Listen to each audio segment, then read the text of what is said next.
Buddha, sometimes pronounced Bud. So Bud was a philosopher, but he was also a spiritual leader. He was believed to be born in 500 BC. This is 2,500 years ago, and this was somewhere between India and Nepal. He was destined to become the next king and warrior. Little Siddarth as a kid was an exceptionally compassionate and empathetic student. Growing up, he was trained in the arts, science, and warfare, but even though he was talented at them, he didn't like to use weapons. Before he was born, it was prophesied by a great sage that he was going to become a generationally special monk. Because of this prophecy, his dad, the king, made sure he never saw or felt any suffering. This led him to live a very sheltered life, until as an adult, he saw the effects of war, sickness, old age.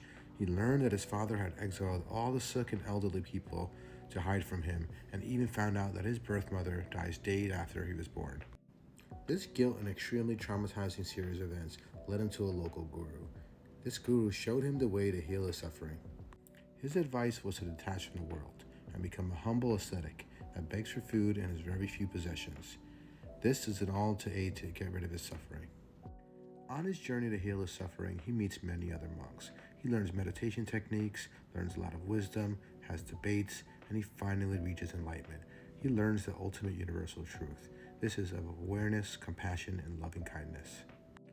Bud then spends the rest of his life traveling and educating communities of his philosophy of happiness and spreading compassion to others.